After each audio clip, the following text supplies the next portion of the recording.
नमस्कार बंधुरा बनी रान्नाघरे आपनादेर सबाइके स्वागत जानिए आजकेर पर्वे आमि आरो एकटा रेसिपि निये चले एसेछि आपनादेर सामने। आज आमि तैरी करब पनिरेर एकटा रेसिपि। आमि तैरी करब अनुष्ठान बाड़िर मतो निरामिष पनिर। एभाবে पनिर रान्ना करले पनिर किन्तु खूब सुंदर लागबे, खेते टेस्टी होबे। आपनारा এই पनिर रेसिपिटा बाड़िते खूब सहजे तैरी करे निते पारेन, रुटी परोटार साथे खेते पारेन। तो चलुन बंधुरा देखे निই। पनिर रान्ना करार जोन्नो एखाने आमि पनिर निये निয়েছি फुल क्रीम पनिर। एखाने पनिरटाके एबार आमरा केटे नेब। आर एखाने आमि 300 ग्राम मतो पनिर व्यवहार करेছি रान्ना करार जोन्नो। एबार पनिरटाके आमि केटे नेब छुरिर साहाज्ये। एखाने आपनारा छोटो बड़ो आपनादेर जेरकम साइजेर आपनारा काटते चान सेरकम साइज करे किन्तु पनिरटाके आपनारा केटे निते पारेन। देखुन आमि एकटु बड़ो बड़ो करे किन्तु पनिरटाके केटे निয়েছি। देखुन एभाবে आमि समस्त पनिरटाके किन्तु केटे निয়েছি। एबार रान्ना करार जोन्नो एखाने आमि निये निয়েছি किछु उपकरण। निয়েছি एखाने 1 इंची मतो आदा कुचि, और एखाने निये निয়েছি काँचा लंका कुचि, एक बड़ो साइजेर टमेटो कुचि। आमि एखाने काजू निये निয়েছি 8-10 कोয়া भिजिए निয়েছি, और 2 चामच टक दई आमि फेटिए निয়েছি सामान्य नुन दिए। एबार रान्नाटा करार जोन्नो आमि ग्यासेर उपर एकटा कड़ाई बसिए बेश खानिकटा सर्षेर तेल दिए दिएছি। एर भेतरे तेलटा भालोभाবে गरम हये आसले आमि एखाने दिए देब केटे राखा पनिर। पनिरटा एखाने आमि सब दिइনি, आमि अर्धेकटा भेजे निচ্ছি। सबटा दिले किन्तु भाजते गेले भेंगे जेते पारे, एर जोन्नो आमि अर्धेकटा पनिर दिए दिएছি। दिए मिडियाम आঁচে रेखे हालका लालचे करे किन्तु पनिरटाके भेजे नेब। पनिर बेशी भाजले भालो लागे ना आमार काছে। देखुन এইভাবে কিন্তু পনিরটাকে ভেজে নিতে হবে। পনির ভাজা হয়ে গেছে আমাদের। এবার একটা ঝাঁঝরির সাহায্যে পনিরগুলোকে আমি তুলে এখানে ঠান্ডা জলের ভেতরে আমি রেখে দিচ্ছি। পনির ভাজার সময় অনেক সময় শক্ত হয়ে যায়, এই ঠান্ডা জলের মধ্যে রাখার ফলে কিন্তু পনিরটা শক্ত হবে না।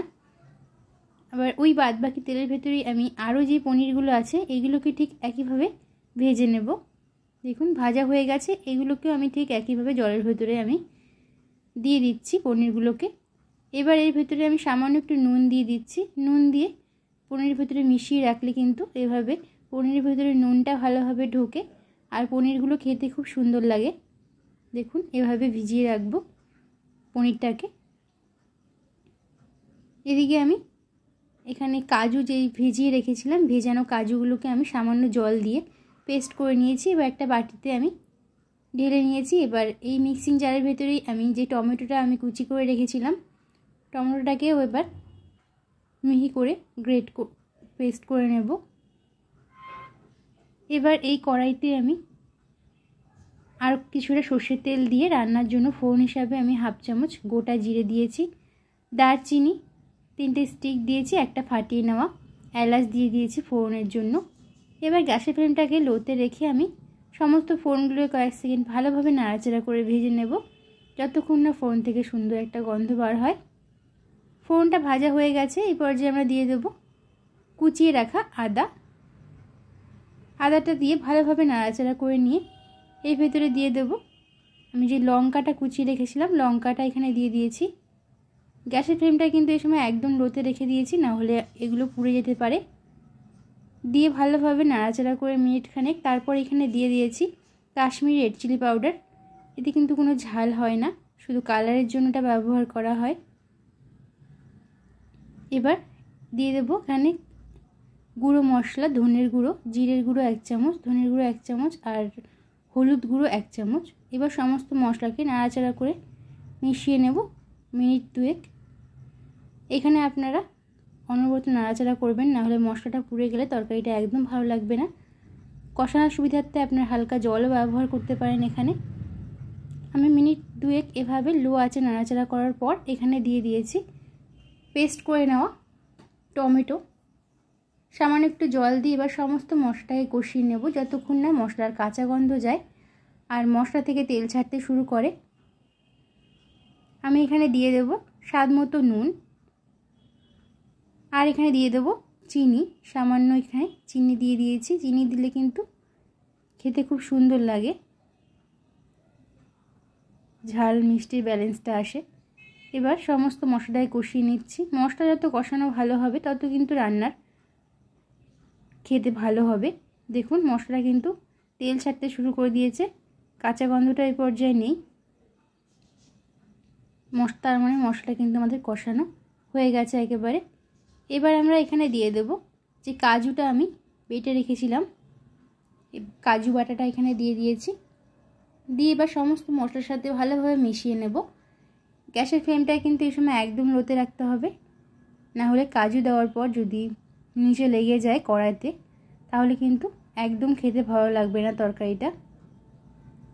কাজু দেওয়ার পর সমস্ত মশলার সাথে মিশিয়ে আরও মিনিট দুয়েক আমরা মশলাটাকে কষিয়ে নেব।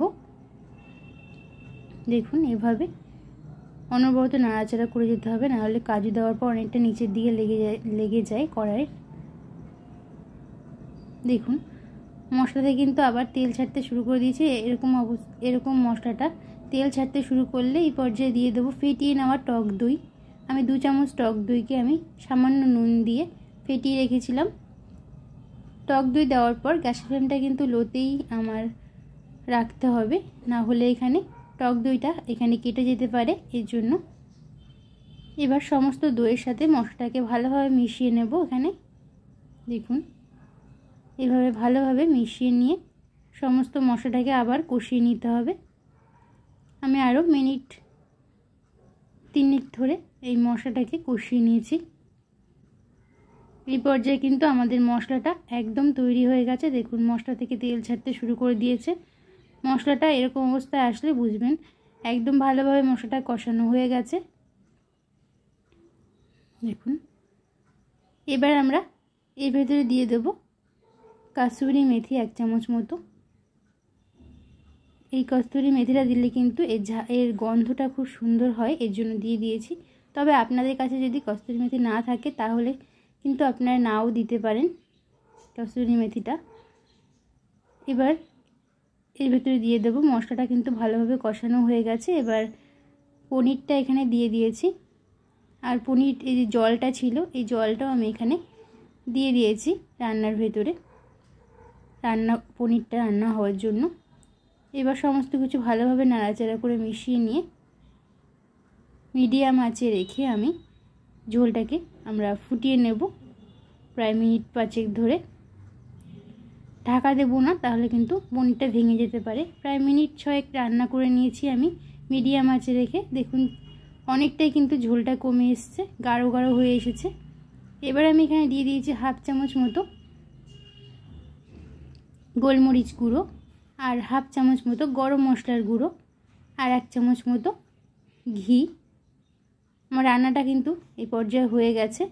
এবার ঘি, গরম মশলা, গোলমরিচ গুঁড়োর সাথে ভালোভাবে নাড়াচাড়া করে মিশিয়ে নেব। দেখুন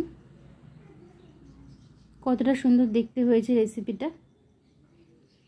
আবার ঠান্ডা হয়ে গেলে কিন্তু অনেকটাই ঝোল কমে আসবে, এর জন্য আর বেশি ফোটাবো না আমরা পনিরের তরকারিটা। উপর থেকে আমি কিছুটা লঙ্কা কুচি ছড়িয়ে দিলাম। দেখুন কতটা সুন্দর দেখতে হয়েছে। আমি গ্যাসের ফ্লেমটাকে অফ করে ঠান্ডা হয়ে যাওয়ার পর দেখাচ্ছি। দেখুন কতটা সুন্দর দেখতে হয়েছে, আর খেতেও কিন্তু খুব সুন্দর হয়েছে। আপনারা রুটি, পরোটা অথবা ফ্রাইড রাইসের সঙ্গে কিন্তু এই পনিরের তরকারিটা খেতে পারেন। দেখুন আমি একটা বাটিতে সার্ভ করে নিয়েছি। তাহলে বন্ধুরা আজকের মতো আমার রেসিপি এই পর্যন্ত। আমার এই পনিরের রেসিপিটি যদি ভালো লাগে তাহলে আমার চ্যানেলটিকে সাবস্ক্রাইব করে পাশে থাকবেন, লাইক, কমেন্ট, শেয়ার করবেন।